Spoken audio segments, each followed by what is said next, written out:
So you went to jail with Sam Pepper? Yeah. How long were you in jail, and what did you do to get there? He is an IRL streamer who used to be with like a friend of Ice Poseidon's, right? Sam Pepper? Yeah. So Sam Pepper became famous before Ice Poseidon, and what he did is he made these videos way before then, where he would like prank people, or in particular, he got a lot of notoriety for kissing girls that didn't want to be kissed. And then he would claim it was a social experiment. Like fake hand touching prank that got him in all the trouble, wasn't it? Maybe I don't know this one, but it was like a pattern. Like a prank where he walked around with a fake hand, and he actually I can't remember what he did. I don't know if he actually squeezed chicks' bums or if he did it with the fake hand and then tried to show it was a fake hand afterwards or something like that. It was very strange, and he's done like 6 things that have got him cancelled. So like, yeah. So, but anyway, he would do socially inappropriate stuff, usually having to do with like making advances on girls that were a little too fast, a little too much. And that's how he became known. Then he was on Ice Poseidon's thing, and I think he eventually did some crypto scam that made him a lot of money, and he just ducked out. Yeah, that was the fake hand prank. I mean, it was all fake, so like it didn't really matter that he was doing. But the women weren't actresses. Yeah, they were. Yeah. They were all actresses. Yeah. Everything. So they were in on it. The whole thing was fake. Yeah, everything was fake. Yeah. Like back in these days, this is like just before this prank came out was when I was hanging out with him. Okay. So why were you guys in jail? So at the time, Sam was like, even though he had like 2 million subscribers, it was like a dead channel, couldn't get any views. And like I said, this was like the beginning of van life. So me and my mate were talking together. We were like, hey, we should get a van. And at the time we were staying with Sam Pepper because obviously, like I said, the guy deleted my YouTube channel. I've flown back to LA. I didn't have a place to stay. So my mate was staying at Sam's, and I was like, can I stay at Sam's too? He was like, yeah, sure. He's kind of overheard that me and my mate are saying like, yeah, we want to get like a van for like $1,000 and all this. And yeah, one day he's just woken up and he's bought an airport shuttle bus for $4,000. And he's like, yeah, you guys each owe me $1,000 now. You said you wanted to buy a van, right? And we were like, bro, we didn't tell you we wanted to buy a van. And like, we wanted to go 1,000 all in, not 1,000 each. And like, but he was like, oh, look, it doesn't matter. Just live stream. And like, when you live stream, you can just give me the money. And I'm kind of like, well, I don't really have any money. So like, I guess I'm going to have to fucking do that. Like I don't really have a place to live. Damn. So he Andrew Tated you. Yeah. You got trafficked. Right. Did you live stream on OnlyFans? But either way, like at this point, he starts. Originally, we're kind of like, all right, sick. This airport shuttle bus is sick as fuck. Wait. If I have to go down to my Instagram, but let me find this airport shuttle bus because craziest thing you've ever seen. It started off really good. We've gone like Oregon and stuff like that, and then Sam starts being weird. Starts being like, yeah, you guys have to have knives on you all the time. What? I'm like, what? He's like, yeah, here's a knife. What the fuck? Like, makes us. We're in America, dumbass. All right, so when he hands you, why do you need the knife? Because I'm sure you asked. Like, he's saying, oh yeah, we might need it for like, when we're out and about, like scavenging and like, when we're doing our hikes and shit. And I'm like, but like, surely one person needs a knife. And he's like, no, keep it on your waistband at all times. What? But because he starts getting really controlling. Like he starts telling us like the times we need to wake up in the morning. Says if we don't wake up by 7:30, then he's going to start driving, and we're not going to be able to get food. And the whole point of this road trip, by the way, is that we're just supposed to be going into like abandoned places and getting photos for Instagram, like kind of just shallow shit. I mean, bro, I was a kid at the time, but I'm looking back, like Sam was like my age now, and it's just very strange. But like, I mean, I had just turned 18, so he had a little cult. Yeah, it was weird. Look, here's the. Did you carry your blade? Dude, he literally had a cult. He made them all wear those knives like some sort of symbol or marker or something. Look at this one. So this is they all had to have green hair, right? And it was just So either way, like I said, we're going into abandoned places. Starts getting really weird. Fuck, I haven't told the story in so long, but Sam one day. We wake up, he's already driven through like one whole state. And we're thinking, what have you been doing? You've been driving all through the night. You've driven through like a whole state. We've missed out on all this shit. He's like, no, I've got a really good place for us to go in Pennsylvania. Really, really good place for us to go in Pennsylvania. So, all right, fuck it. Like, look, just listen to Sam. He started getting really weird with us, starts yelling at us and all this shit. Fuck it, we go with him. Turns out his girlfriend had gone to Pennsylvania to go to her family to get away from him because he'd been so weird. And he's driven us to his girlfriend. No. Specifically tried to get away from him while we're on this trip, right? Oh, no. Oh, like wait, this is what the knives are for. Right. This is what the knives are for. Now we know. It just starts getting weirder and weirder to the point where, like, yeah, it was just nothing really too bad was going on, but we were a bit obviously like, this guy is fucking nuts. Let's just finish this road trip and fucking get away from this guy. And turns out he hadn't looked up the trespassing law in Pennsylvania. Pennsylvania is like the worst state in like all of the US for trespassing laws. Okay. It's really bad. And we went into like some abandoned school just to take photos. I didn't even go in because this is going to sound so stupid as well. Yeah. I haven't even gone in, right? Imagine. But everyone has dyed their hair green. I was right. Oh my God. Whose idea? Sam. Whose idea was it? It was Sam's idea. So there you are. There you all are. With your hair go. colored. With your hair colored how Daddy wants, and you're all wearing Daddy's knives, and you've broken into a school at night, I'm sure. No, during the day. Oh, okay, good. 3 of them are inside the school, and yeah, one of them, basically the police get called, 2 of them get caught, and one of them runs away, right? So the police have now been told, oh, there's a guy with green hair who has run away from the police.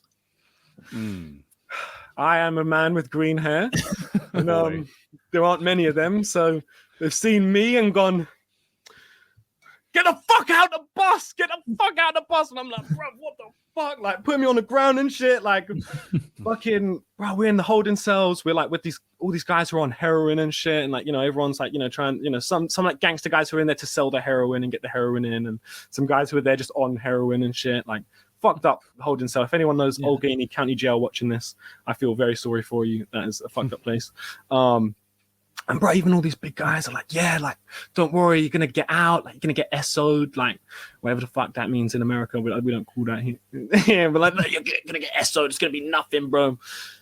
Yeah, I walk into my like video judge thing, and the guy's like, yeah, 2 felonies, criminal trespass and conspiracy. Which were both 5 years. Oh my God. Yeah. And they're like, yeah, we're making an example out of you. We want to stop people going in the school. Jesus Like, Christ. so all of us have these charges. We managed to get bailed out for like $5,000 each from Sam's girlfriend's scary dad. Wow. It's a story for a different time, but Why the fuck would he bail y'all out? I don't know. He had a safe with like $250,000 in it, and nobody knew how he got it. So Damn. Yeah, but why? But it seems like you would be the last people he'd want to bail out. The people who traveled, the gang who traveled across the country to track his daughter down. He hated us while we were at we stayed at his house while we were there. Like he started doing chores after we got arrested when he bailed us out. And dude's like, bro, I didn't ask you to do chores. You're like, you're raking the leaves, and more leaves are gonna come down. And Sam's just like forcing us to do all this shit.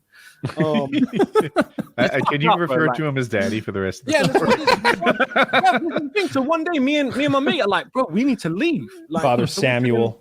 Yeah. Bro, we're telling Sam, like, bro, like, you know, we should go. We should keep going on the trip. Just come back for the court date. It's all good. Like, I'm sure we can find a good lawyer. We'll be fine. It's okay.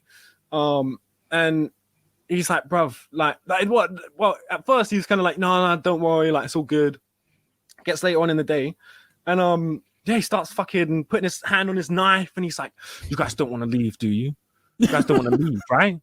And we're like, Oh my God. bro, like, no, we don't want to leave. Like, we're good. We told you earlier, like, we're good. And he's like, yeah, okay, good, like, good. So, like, right, like 3 a.m, me and my mate just fucking pack up our shit and leave. Oh, bro. Oh shit, this story gets fucked up. Okay. Oh my God. It's already fucked up. You are You've already been prepared to for what I'm about jail to say. and you're being held hostage. But carry on. Yeah. Tell me where it gets bad. Bro, I've got to the taxi rank, right? So these taxi people. Oh no, I haven't even explained, bro. I've called a taxi rank and I've told them this whole situation. And at the time, Sam had just had like some crazy controversy come up. So the chick on the phone has just been like, "Oh, that's Sam Pepper guy. Yeah, no worries. We'll send someone to pick you up. We want you to get away from him."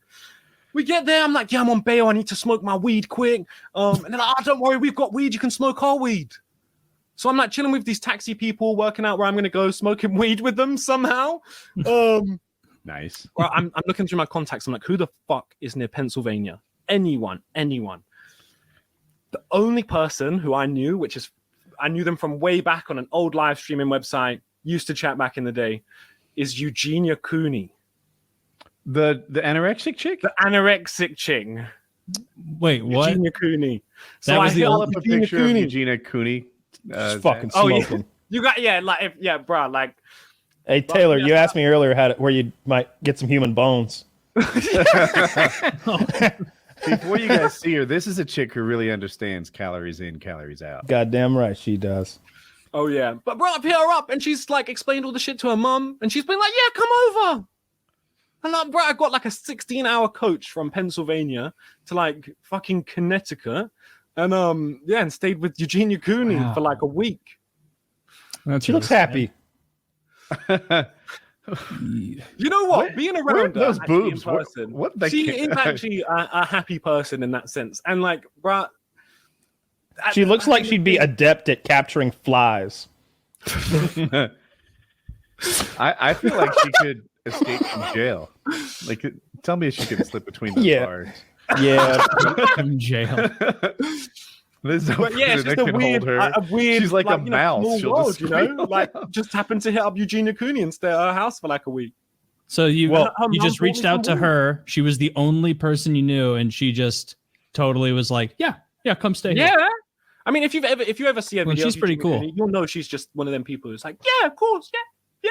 She's a poor decision maker. That's what he means. Yeah. Oh, yeah. You can tell. You can definitely tell that. Letting this animal into her house. It's subtle, but I caught on that. Don't the rest of the green-haired knife boys want to come with you? Yeah, dude. I want to know did the knives match? So they actually did match in the sense of like they were all the same type of knife. Yeah. Yeah. Did he try and teach you anything about knives, like defensively or attacking? Or he just insisted you be strapped up? No. Okay. So did he ever brandish the knife? Yeah, have a knife for them times we need it on them hikes, you know? Did he often have the knife out, like doing like stuff with it, playing with it, maybe while he talked to you? Yeah. So there's a little bit of implied threat there, right? You know, the sort of thing where we're having a conversation with someone and one of you has a weapon out. The thing is, even in thinking about this, I can't forget the good times, which were like us driving the big van. He wouldn't let you. I remember like love to see the montage. We put it on like cruise control, and we have like somebody swap the drivers. You're the best of friends. So you'd put it on cruise control, and then no one would be driving. No, we swapped the drivers like while it's driving and shit, like with cruise control, because the way the seat was set up, you could literally just like have somebody just swap over from either side. I've done that before. Yeah. Yeah. Like, you know, that was kind of fun. That was about it. That was the only fun good stuff. times. Yeah. Man, Sam. This is. I don't know who that guy. Is it Sam Pepper? Is that his name? Yeah, you don't know Sam Pepper at all. So I know his name. If you described him, I would know him. But you know what I mean.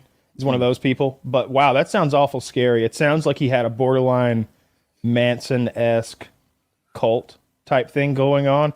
To me, it's weird when you want people to dress like you and look like you and like. I was the one who had green hair originally, and it was more like he was trying to change me the whole time, and then also trying to be like me. It was really weird. It was almost like he was trying to like take the good qualities from me and add them to himself, and then take away.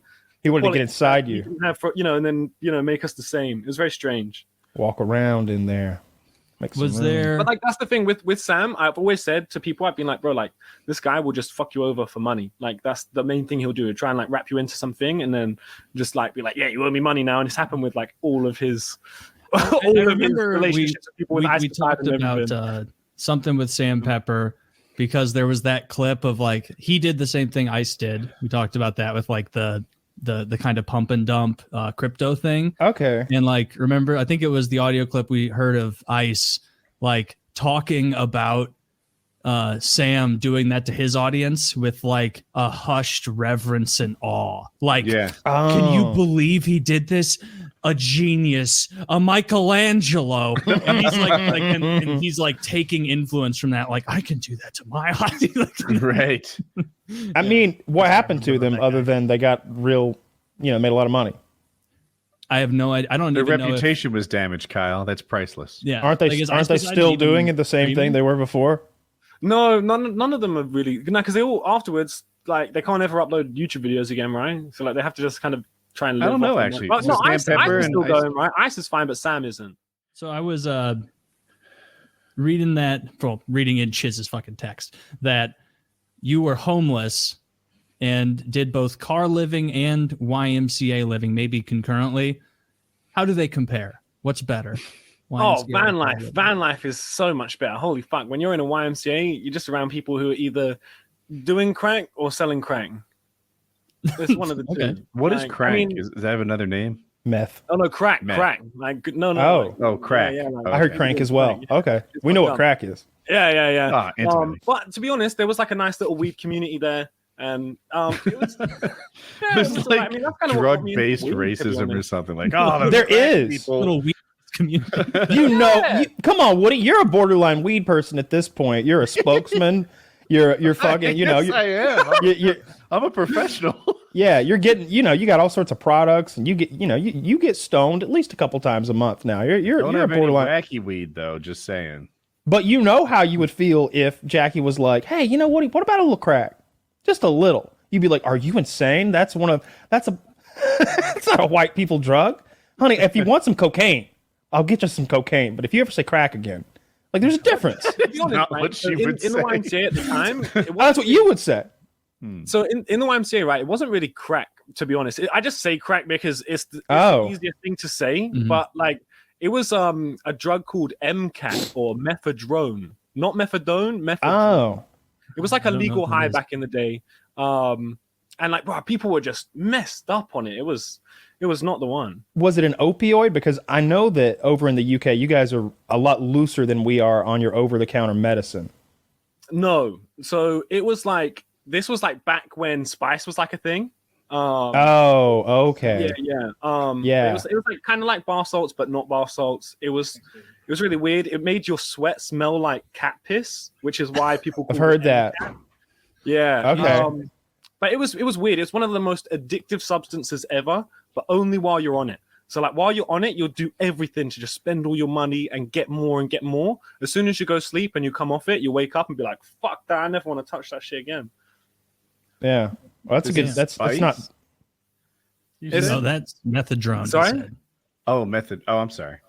Zach put the drone, like MEPH drone, like DRO. Yeah. Okay. Can you get codeine in your like pharmacy? Yeah, we do, but it's not like a big thing because over here everyone just thinks it's heroin, which it kind of is. So it is. Yeah. Like, look at Kyle's eyes light up. He's like, well, I know because like Kitty's from over there, and she would always talk about their cough syrup. Like, yeah, our cough syrup's just codeine. And so, what do you mean? Just for a little cough, you'd have opium? Yeah, yeah, you'd have a whole bottle of opium. The one everyone has here is that DXM for in cough syrup. You just get that in a cough syrup, I think. But yeah, that you don't want to do that. That's some like disgusting people shit. You said van life, which is a little different than I think of a homeless in a car. Did you have a bed in a van and like that kind of setup? No. So when I had no money and I was like just sort of mooching about trying to see what life was saying, I just lived in a car. So like I took out the passenger seat in a car and just put a bed there. And I sort of did that in a couple cars for maybe like 4 years. And then eventually I got a van, used it for like a year. COVID happened, and then I started making money, and then I haven't actually lived the van life properly because after COVID, I'm now actually like in a nice situation. But yeah. Did you ever pick up a girl and then just put her in like the bed as you drove her somewhere? Like, bro, if you could see is there any way I can pull up a picture of the van right now? Because it's not like how you think. Yeah, you could it's how I think. I think it might be. So is it like a British van, like a shitty little imagine a 70s pimp car. Yep. But like a van. Okay. Right? I imagine now I'm picturing bubble windows. Like portholes. like a Euro traveler van with like the table in the back. It's more whenever I hear the outside just looks like a standard kind of like a work van. When I hear that someone removed their passenger seat, I think, oh, they just completely gave up on dating. Right? Like, is that what happened? No, I mean, you found it. Oh shit! Oh fuck, that's pretty dope, actually. Yeah, that was like day one, I think. What do you think is dope about that, Woody? We see a metal roof and a blanket.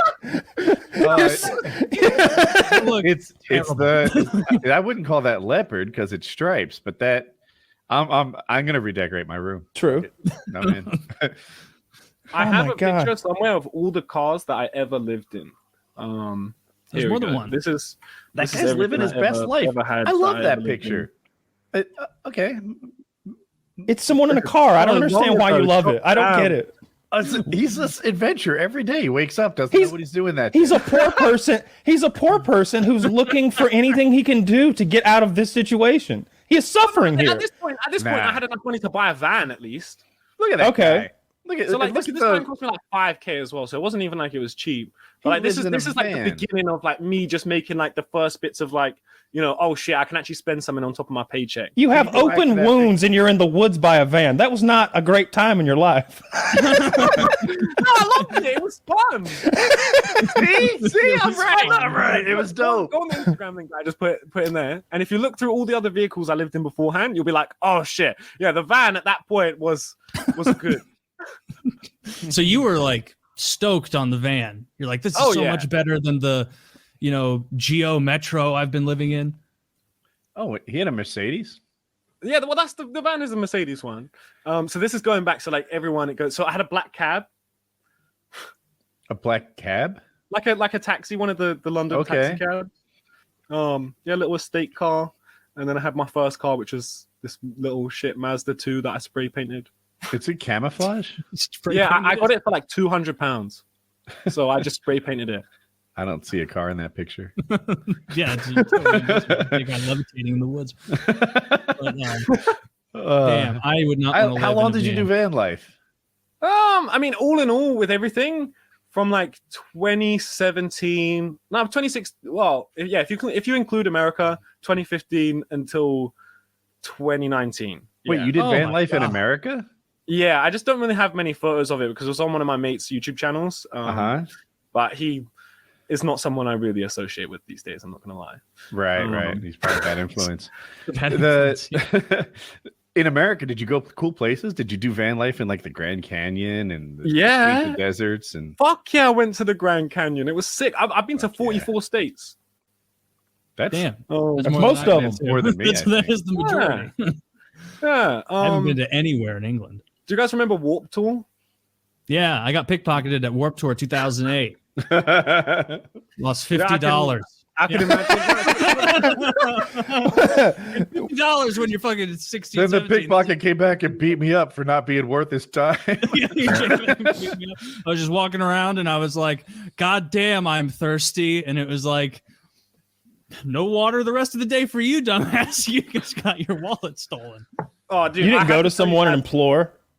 Please, sir, I've been robbed. Could I have a bit of water? It was a madhouse, and a friend of mine just bought me waters throughout the day. Fair. That was annoying. Fuck. I feel like if I bring up America, I can't tell you guys. I can't speak about America without telling you guys like how I actually ended up in America. Because bearing in mind, I was living in a YMCA. I'm 17 at the time. I had no money, and then I ended up in America. And I was coming back on my visa. I probably spent like 9 months out there in total during that time. And yeah, it was so. Picture this, right? I've just got my first like biggest payment in ever. It was for like £600, and I'm like, what? I think I'm like 17 at this point. I've had like nothing my whole life. Real money. Really. I've never had like a good job that paid me any good, and I was like, sweet, £600. I'm on it. Yeah. What should I do? Should I buy a computer and work on YouTube videos and try and grind, or should I live indoor for 10 days? Sorry? Should I live indoors for 10 days? Yeah. I mean, you're rolling in that kind of cash. Well, at the time I was speaking with some chick on Skype, right, from America, and flights were only like £350. So, like, what would you do in that situation? What are you buying a computer, or are you flying to America? You're moving to America. You get the impression there's a sure thing in America. Well, I've been speaking to them for like 2 weeks on video call, like, I was like, yeah.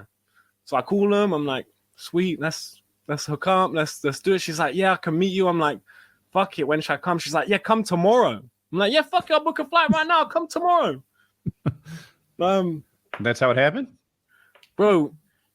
I get to New York, and I'm at the airport, and I'm waiting for this chick. Oh, and that's it, bro. She never showed up. I'm waiting for this chick. Oh no! And there's no chick there. And then I suddenly realized I'm a 17-year-old with 200 quid in my bank account, no flight home for 3 weeks. I don't know anyone. In a new country, at least you speak the language. You have fucked up. Yeah, at least you didn't like fly to South America. How long into waiting were you like, oh no, like I don't have anywhere to live? The oh no moment came about 2-3 hours in. Oh, and then they're like, oh shit, this isn't happening. Was like 7-8 hours of being at the airport, being like, no messages are delivering. Hope she's not dead. Did she just ghost you? That's the end of everything. You never caught up with her. I'll come to that. So basically, at this point, I'm like, what the fuck do I do? Right? Like, luckily, one of my homies had a manager who lived in New York. And I was like, bruv, please, can you hook me up with him? Can I just stay at his house or something? Like please. Guy's a legend. He lets me stay at his house for a couple of days. And obviously, after a couple of days of me just mooching about, smoking weed and that, he's like, bruv, like, you can't really stay in my house. Can you go somewhere else? We're not friends. I'm like, bro, I got no money. I'm like showing him my bank account. I'm like, bro, I got 200 fucking bucks. Like, what do I do? I already spent $50 on weed. I'm gonna. You already bought weed. So the guy says, look, if I book you a flight somewhere else, can you like support yourself while you're there? And I'm like, yes, I can. So I used to do like parkour and shit. So I had like a parkour friend in Boston. A lot of money in that. Yeah. So yeah. But I had a parkour friend in Boston. Gone to him. We've chilled together. We flew California, and I had a homie in California who I could cash in a favor from.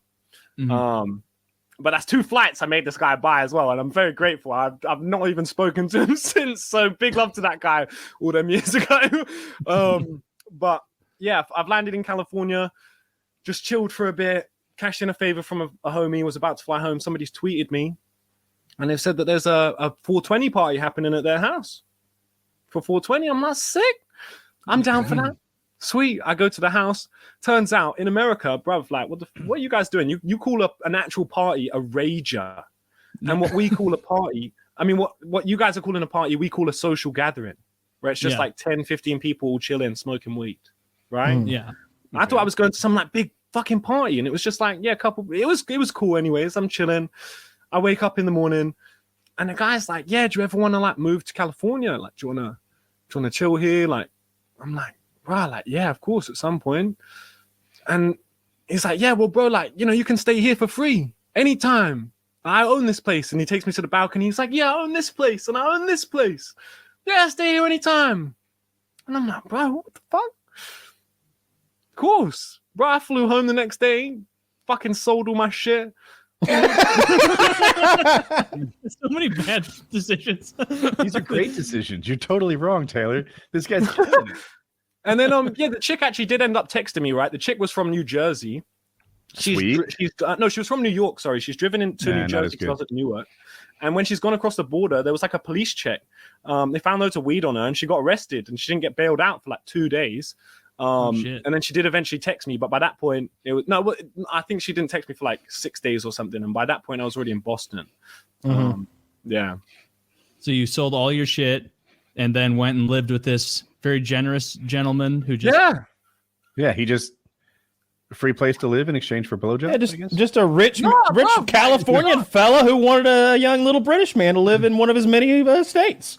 The guy was only like 21.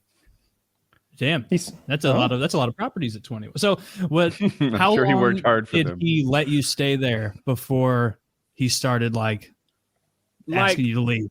No, he actually never asked me to leave. Yeah, what happened was after 3 months, I ended up going on Warped Tour. One of my homies was just like, "Yo, come on this fucking thing for the whole tour." I was like, "Fuck yeah!" I came on the thing.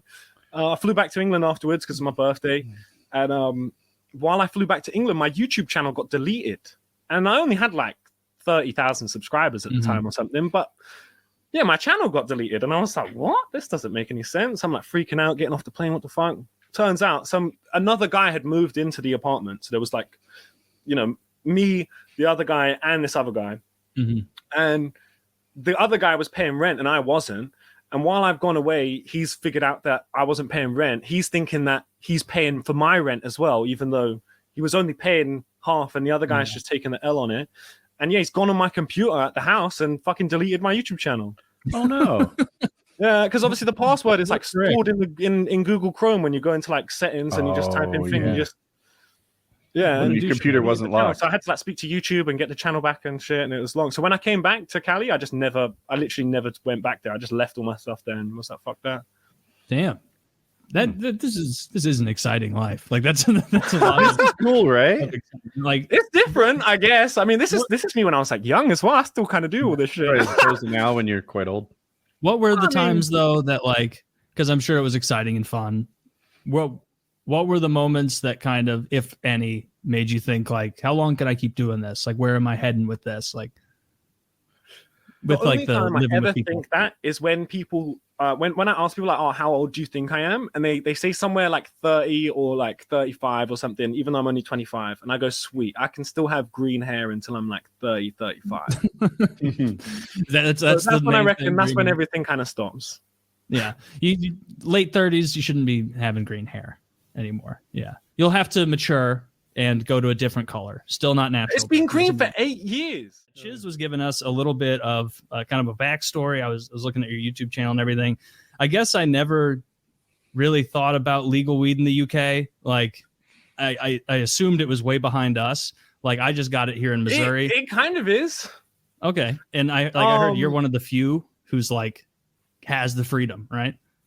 Yeah, I mean, to be honest, the law here is really relaxed anyways, but in the last like 3-4 years, prescriptions have become a thing. And it's kind of how California used to be, like, go down to the weed doctor, tell them that like you have a bad back or whatever, and then away you go, you get your prescription. It's a little bit tougher because you actually need to see a real doctor first and have that on record, but you don't need like a referral or anything. You just need it to say you've been to the doctor about it.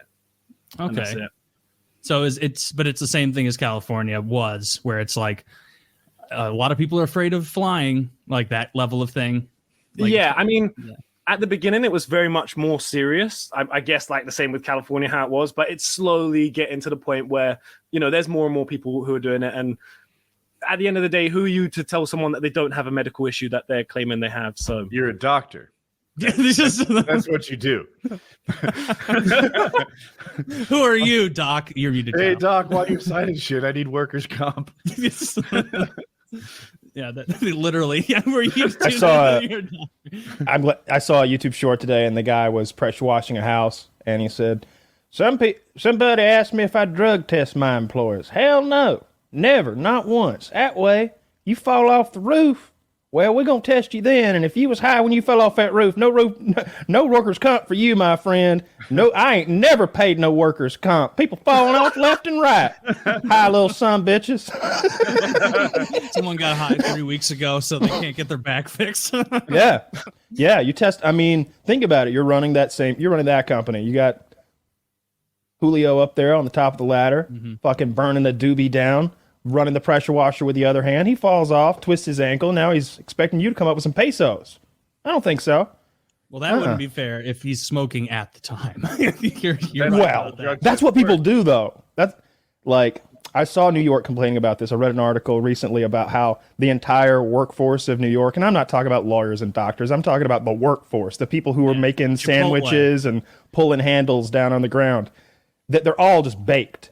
That everybody is high, and it's starting to become a problem. It's like, I'm watching The West Wing, it's early 2000s politics, and they're like, what do you think? We legalize marijuana, everybody's just gonna be baked all day, just stumbling around in a haze. And the guy's like, you make a good point, sir. They wouldn't do that. And like, here we are 25 years later, and we're all just baked in a haze, stumbling around through our days. Yeah, dude, all of Denver.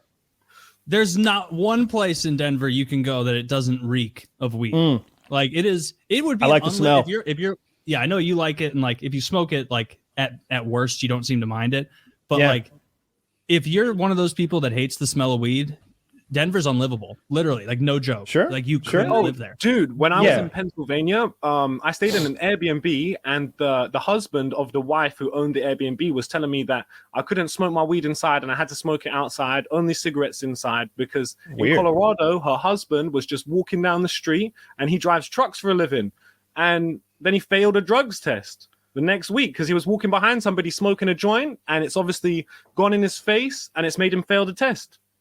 God damn. That would surprise me. I don't believe that at all. I don't believe that at all. That's what she was telling me. But I mean, This if is you on were the like level of, behind honey, somebody I didn't smoking mean a to big fuck her. joint on the She was street, bending I don't over. I don't doubt that you could.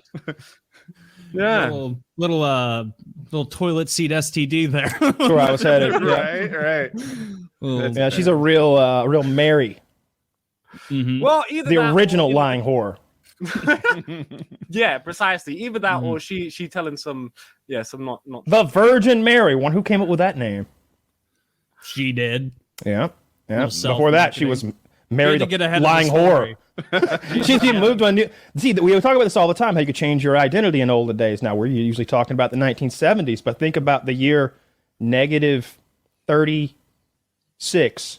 In that year, 36 before Christ, you could go from Mary the lying whore, just you hop on the donkey cart, ride down the road, and now you're Mary the Virgin all of a sudden, and nobody's going to say anything. Yeah.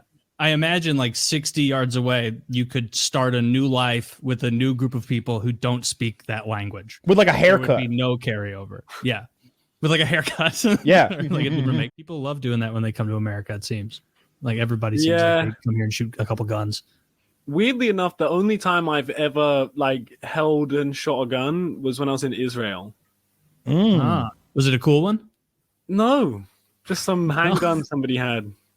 I just shot it in the desert. How was Israel? It's weird. I went out there to film like a documentary piece because they have legal weed out there, and at the time, almost all of our medical bud was coming from Israel. Because even to this day, our medical bud in the UK is not from the UK. We have to import it from other countries because the law is very weird. But yeah, it was just strange to be out in a country where it's an active war zone. It was very odd. How did it come about? Was it just a soldier or a friend who was like, "Hey, I got a gun. Let's shoot it"? Yeah, well, the gun thing came up with I was out with a bunch of the homies, and I was actually out with one group of friends, and one of them had just like a little handgun, and I was like, "Oh, bro, I've never like been able to, not since I like way back in America, I've never like seen a gun in person." I was like, "Bro, can I take a fucking cheeky photo with that and send it to the boys?" And the guy was like, "No." He actually straight up was like, "Nah, you can't even." He was like, "Don't look at it anymore." Smart man. Like, what? Yeah, so smart man. Can I take a cheeky photo? The next time I was with another group of people and I saw another gun, I was like, I told them that story. They were like, "Oh, you can take a picture with my gun, bro. You want to?" I'm like, "Yeah, I want to shoot it." He's like, "Come with me." We drive for like 15 minutes, and yeah. You see that? See that Palestinian with a slingshot? Right, it was weird, like. Bet I can hit that kid from here. But I'm with some guys and they're like, "Oh, do you want to see this cool smoke spot?" I'm like, "Yeah, I'll see this cool smoke spot." He's like, "Yeah, basically, we go to this mountain and look at this video. So what we do is we roll up and we go to this mountain. We see the Iron Dome. We see it stop all of the bombs." Oh, wow. So they sit on top of this mountain smoking joints, just looking at the bombs being stopped. That's insane. So there's incoming shelling or missiles or whatever, and the Iron Dome system is shooting them down, and you can watch it like fireworks. Yeah, literally. That's awesome. You're welcome, by the way, Israel. Yes. Yeah. We don't even have an Iron Dome, and they get one. No one would dare shoot missiles across our border, though, Taylor. I think that we would just move that border then. You say you don't have an Iron Dome, yeah, but the US definitely has an Iron Dome. It just doesn't have missiles coming to it to show that you have it. We need to point them at the ground near Mexico. It needs to be the best. Like our Iron Dome needs to be much better than Israel's. They should. What would it protect us from? Fucking potential strikes. What From would make where? it better? From Canada, Like, how would you improve it? So Israel already shoots down missiles. I need to expand on my admittedly cursory knowledge of the system. Well, the Iron Dome thing is shooting down small missiles, like it's shooting down mortars and RPG rockets and things like that. Well, no one has one that can shoot down ICBMs. Not yet. No, I was going the complete other direction, right? I really struggle with it.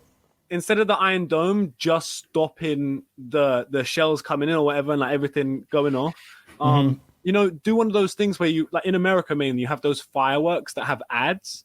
So like every time it stops a missile, it just has like a big ad for like some local thing come up in the sky. We're making money Coca-Cola. now. This guy's a business Delicatessens. That's a good idea. I like that. Or we could, instead of Iron Dome, it could be like Rubber Dome. You don't just stop it. We send it right back.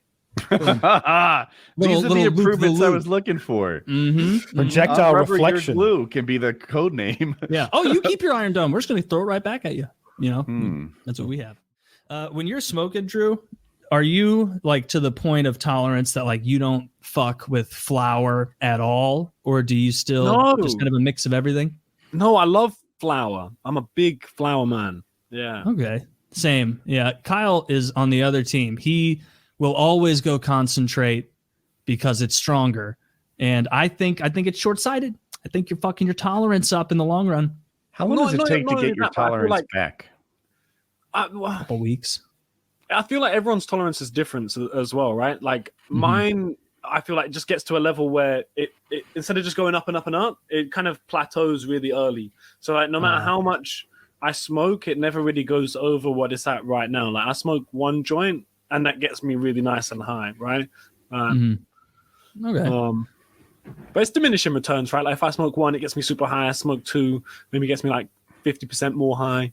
And it's like you smoke another one, you get like an extra 50% off that, and then it goes lower and lower until you don't really notice it. And I've never woken up one day, smoked a joint, and be like, wow, this didn't get me high. Yeah, I mean, there were definitely times, and it's because I was like smoking dog shit quality weed in college that like you'd be smoking a bunch of it, and you'd like I remember taking like 3 big bong rips of like probably trash weed and just like not being able to like get high, like just like capping out like below even high and being like something should be happening here, but it was also probably because I needed a tea break. But for Woody's question, like if you smoke every day and then you take 1 week off and come back, there will be a very significant difference. Be big difference. Yeah. That's not that but even then, if you've been smoking for a long time, it will only take a couple days for it to get back to where you were, like on that nice level. Yeah, my tolerance is barely improved, and they tell me it's because like one edible before bed doesn't get it done. I need to wake and bake. I need to start training. Well, like the reason, like Kyle and Drew have been smoking the entire show, like, and like their tolerance is that way where like it's not, he's not going to get so high that he's like, I don't know if I should speak up. Like if I went in the other room and like took multiple bong rips, I would come back in here, sit in front of the camera and be like, God damn it. Like, why did I get high? Now I'm going to say a joke. Someone's not going to laugh. I'm going to repeat in my own head the way I thought that I said the joke, and I'll convince myself that I said a word wrong or something. And then I'm thinking about that, and the conversation's 3 minutes in the future. Like that. No, you know what that is here? You need to smoke some different weed. It doesn't do that to me any other time. I just don't want to try and like perform high. Like I don't like it. What's your podcaster performance enhancing drug, Taylor? Caffeine? I guess it would be caffeine, right? Like that's probably the most natural one. And even that is a little like you overdo the caffeine and you're just pop, like sometimes. And so there's a level. But caffeine's definitely the like doing a show super drug. That's why everybody does cocaine would help. I've never done cocaine, but it's like Adderall, right? Adderall would help. Some of those people, I don't like that shit. I don't think I would. You could get to being like overly talkative and chatty and just about nothing, right? That can be pretty annoying. I know I really do not like talking to someone who's been drinking if I have not also been drinking. It's almost impossible. If we're both a little loopy, then I can giggle when you say something stupid or you don't get to your point eventually or whatever. And we just kind of like, what were we talking about? Let's have another beer. But if especially, no, it doesn't matter if it's a woman or a man. I'm thinking I can both voices. I drunk voices if you're sober. Ugh. I'd rather the slowness, the slurring. Yeah, and the like no, you don't. No. That kind of shit. That kind of shit. When one eye starts doing that, when you like lose control of an eye, and they're fucking like, I got no time for you. I got no time for you because nothing I say to you matters because you're not printing any of this in there right now. Nothing's getting printed. You're just on talk mode. Your brain is fucking addled. Will have to be repeated anyway. Like well phrased. Yeah, I am. I can be conversationally intolerant if someone's bad at speaking in the first place. You throw in some alcohol. Can I just walk away? I just want to turn 180 degrees and walk. And like open their mouth and you're like, no.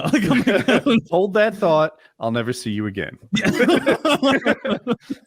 Bro, so I don't even drink. So when I go out and I'm around people at events and stuff, I just have to deal with it at this point because I'm never going to be in a situation where it's like, all right, I'm going to reciprocate this. So I have to just learn to live with.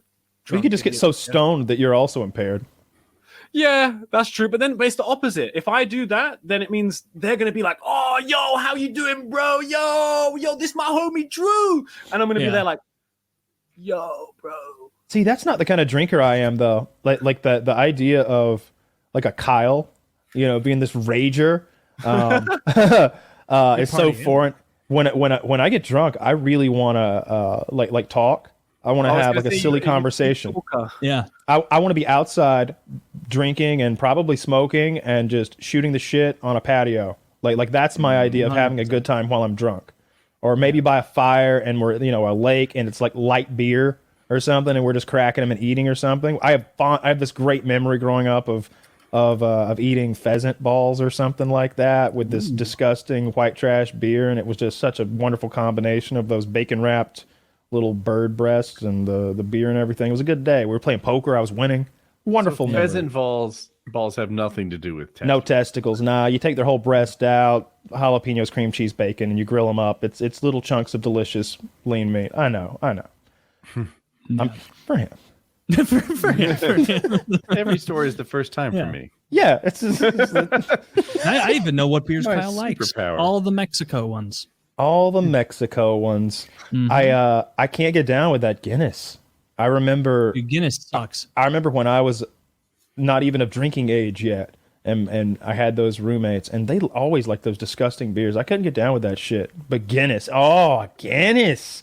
Come on, Kyle, have a Guinness with his fucking Polak accent. Do you like beer, and if so, which one's good? Well, Kyle. Oh, I like the Mexican beers. I like the Mexican beers. The Corona and the Dos Equis, stuff like that. Yeah, Corona with lime in the neck, I've always thought was more tolerable. It's freezing on like a hot day. That's where it's at. With what's that beer you're supposed to throw a slice of fucking orange in? What is that?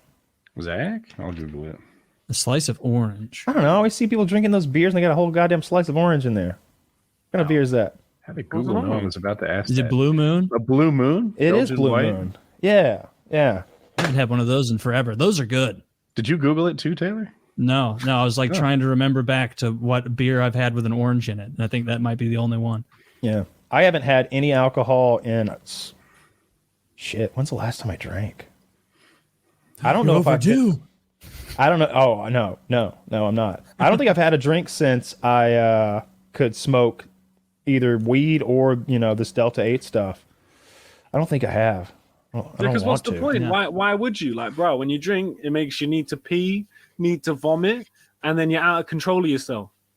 Like, that's not even the worst part. I was waiting. Taylor nailed it. Makes you fat. Mm-hmm. That's the problem. Yeah, and it makes you fat. Everything else I can deal with. Oh yeah, it's terrible. It's terrible. Where do you think this country would be if we'd stuck with prohibition? What do you think would have happened? There would have been a black market? Do you think the country would have been in a worse place than it is today if there was that black market? And then sort Let's of be thing. real. We'd have probably people be in a much better place. Well, if you could get everybody to get on board with it, but they won't. They won't. That's the problem. They want their vices. Did they give it a good try?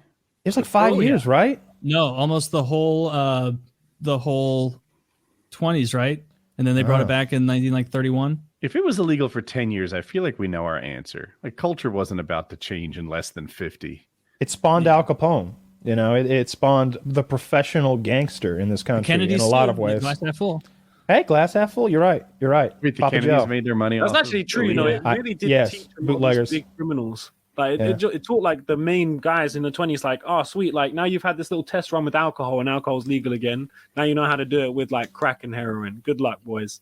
And a lot of those guys, like, who were like in charge, like the Nucky Thompsons, so to speak, like were very similar to that at the time. Like publicly, they're like, this demon liquid can never be allowed to come back because like they make boatloads of money by selling Canadian fucking booze onto the table. So like all of them, the Kennedy, like this is reprehensible. And meanwhile, just counting their fucking millions of dollars from that.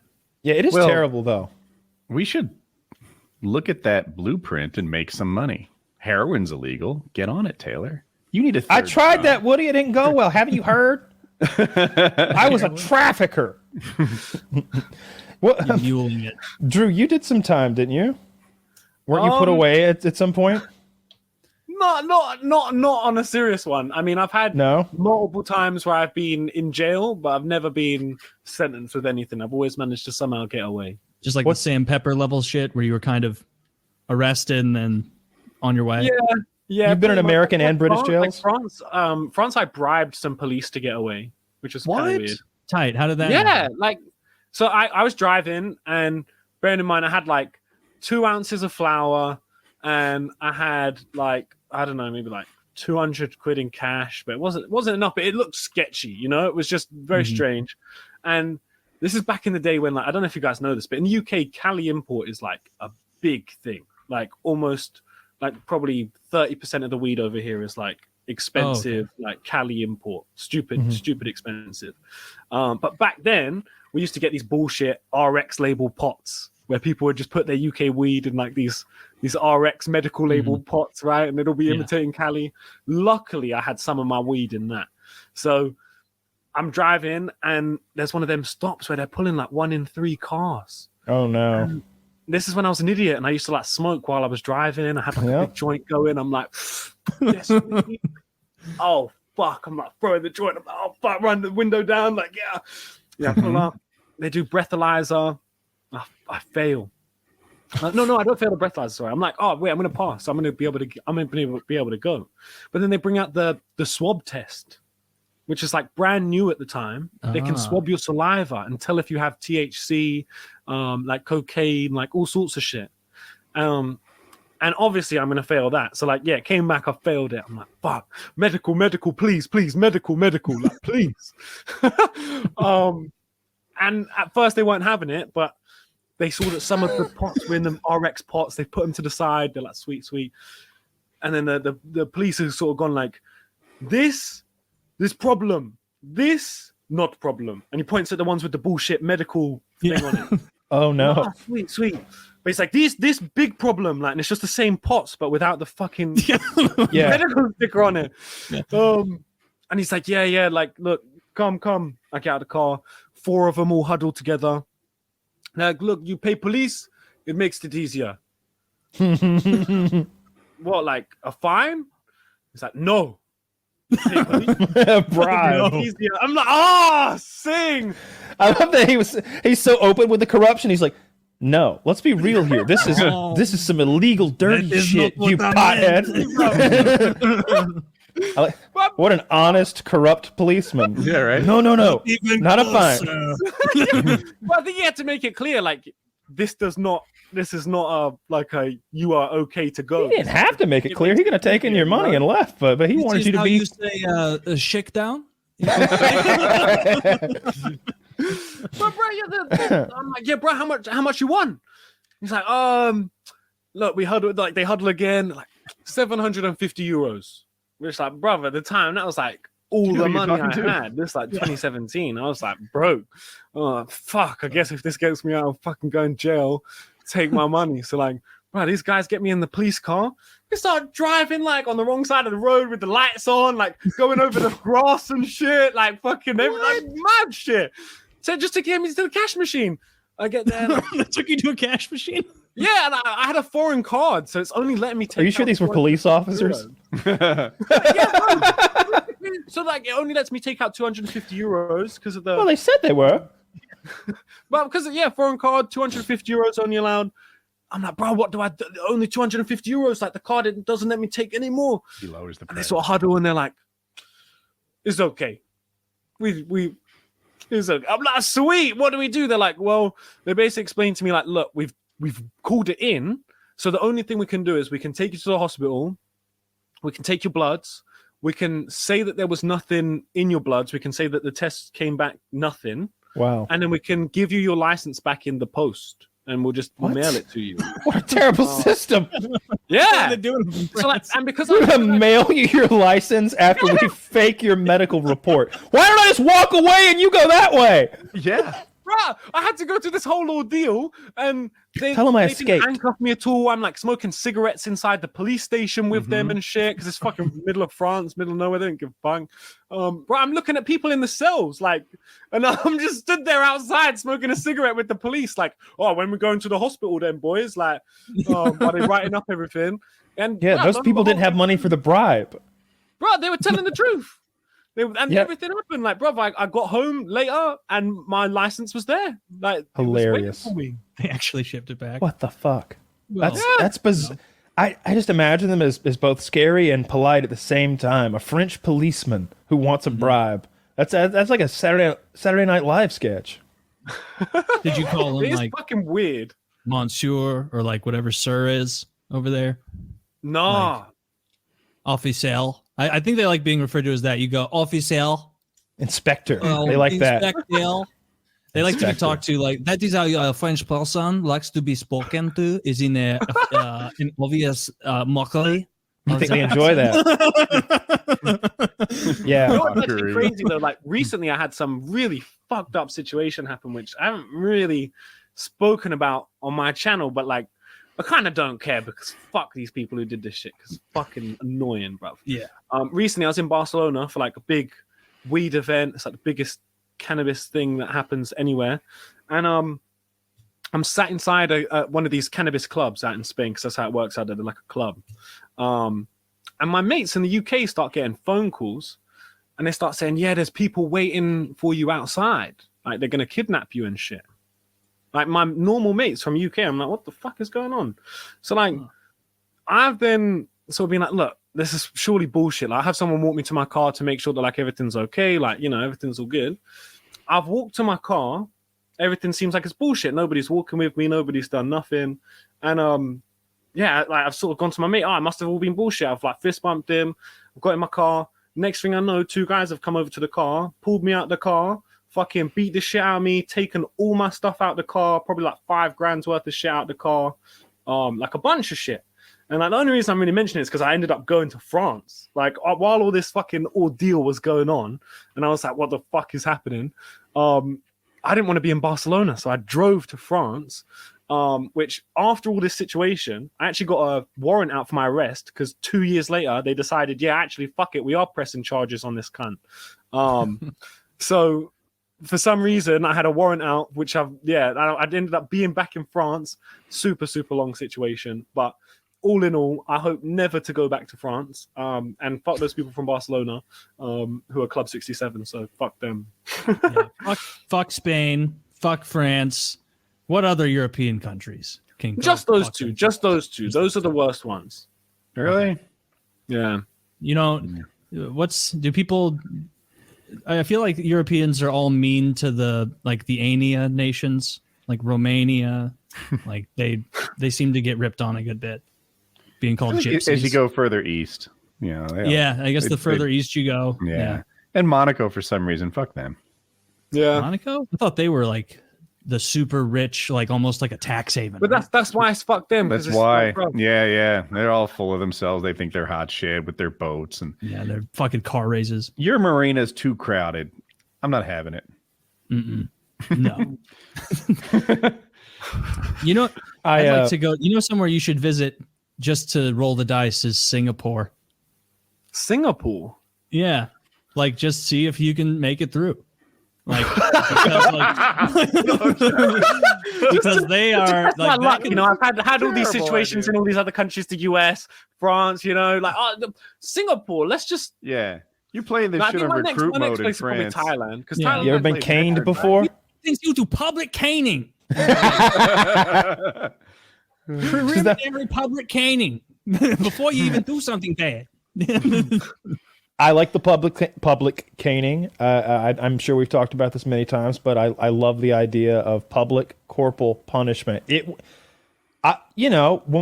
we talked about fighting, I think Harley or somebody asked me what part I thought would be worse. The worst part about getting beaten up or whatever, and I'm like, it's the embarrassment. It's the embarrassment of getting beaten up in front of everybody. If it happened in a dark alley, I wouldn't give a shit that much. Like I don't want to get disfigured. Don't get me wrong, but if I got beat up in an alley and nobody knew about it, I wouldn't feel so bad. It's when you broadcast it to the world and then give everybody a link in perpetuity that it's like, damn, I'm going to be getting beat up till the fucking format changes. I hope everybody starts watching a different kind of TV in the future, so. My great fake grandchildren don't have to watch me get beaten up forever. It's the embarrassment. Like your cities are so dangerous, and I do recognize St. Louis in particular leads the league in homicides, and not just by a little. Like there's no one nipping at their heels. They're MVPs. It's a dynasty. Yeah, it is a dynasty. But I don't know. I've never been to a city I didn't feel pretty safe in. It is New York. Like I've hung out.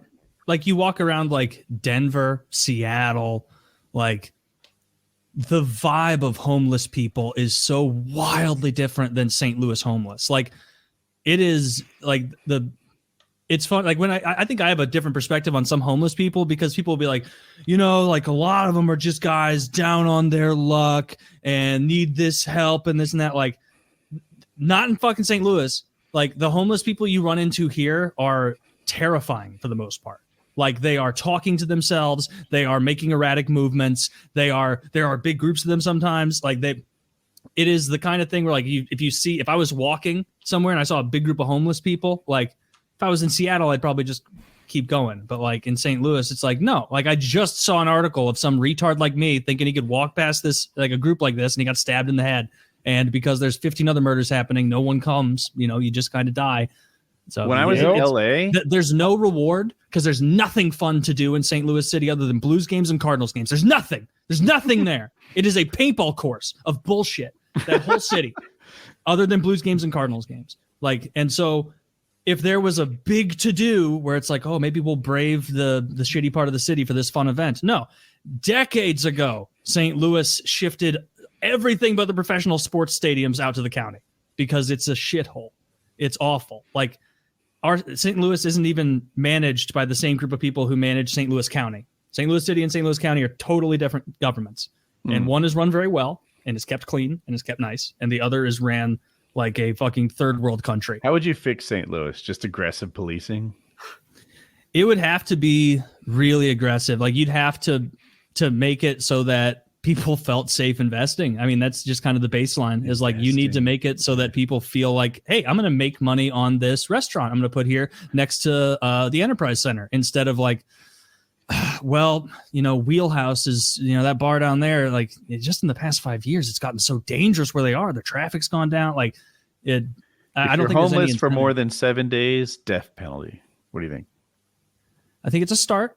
Yeah, I think it's I think homeless for 1 day, they nab you up and they take you to some center where they can like make what sure you're you're just good. on your way to work. You're just on your way to work. You're not in a home. I got you. No, I'm on the way to work. And you know what then? You know what problem that causes? Is we have an epidemic of homeless people behaving like to try and not be uncovered. Oh no. But realistically, like I think that would help, because then you could suss out the people who are like, this person has a drug issue, but other than that is like neurologically all there and everything, versus someone who's like, this is a damn shame, but this person is broken. Like you can't let this person hang out. This person can't walk around in school zones on their own. Like when I was in LA, the homeless people that I interacted with were crazy, talking to themselves, not making sense. They might have been on drugs, and I mixed that up with crazy, but they seemed crazy to me. In North Carolina, they're chill. They look like they belong at a Grateful Dead concert. They have tents. Yeah, that's what the Seattle homeless were like. Seattle homeless were like smugly homeless.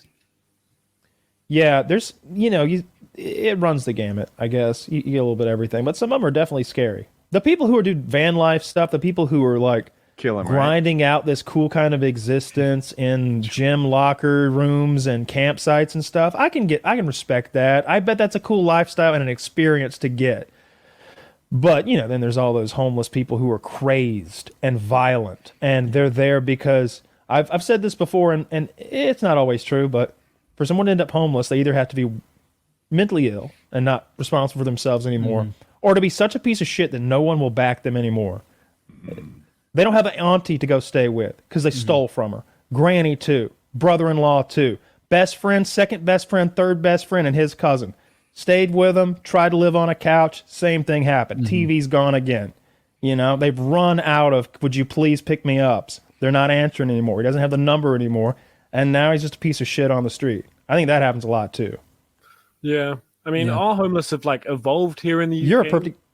Where like when I first went to America, it was the first time I saw like, you guys probably know this all the time, where you go to like a red light and there's some guy with like a sign and he comes up to you. He's like, or like they tried the wiping your window and then trying to get like whatever. Oh. We never used to have that in the UK, but the last like 3 years, I would say, they've started figuring it out. They've been like, okay, yeah, sweet. We can make a sign. We can go up to people at their window. We can do like the little wipe thing. They're really evolving now. So it's kind of, it's weird to see that here. Drew, I was going to say that you're a good example of when someone's in a tight spot, but they're a decent person who's not a piece of shit. How many people you mentioned? He's like, and then this guy let me stay at his place, and then this guy and that guy, and at no point of the way were you robbing these people or doing anything awful to them. You were treating their places respectfully, I'm sure, and being a good human being, and so you didn't run out of those places to stay. If everybody had said, you'd have been on the street in New York at some point, or hiding in a hotel lobby or something. Yeah, literally, yeah. And it's just but you're a decent dude. Like, being able to present yourself well as well, and like, I mean. There is the small percentage of homeless people that like, they literally didn't have anything growing up and they don't have any family and all of that shit. But like, I think you're right. I think it's few and far between, and most people just kind of like get themselves in that situation. As bad as it sounds, like, and it's we need to help some people, but like for the most part, some people are just pieces of shit. Yeah. If you were caught by a cop in America for drugs, would you try to bribe him? No. Don't do that. I did get caught in America for drugs one time. Of course. Yeah, but it was like it was really nice. Like, and I just happened to have some little Actually, you know what? On the I won't say what it is on the podcast, right? But I had this little thing, and I definitely shouldn't have had it. But I had some bud, and this police officer like came by, searched the van that I was staying in with my homie, and he was searching through everything. I just thought I had the weed, but I forgot my mate had like given me this thing.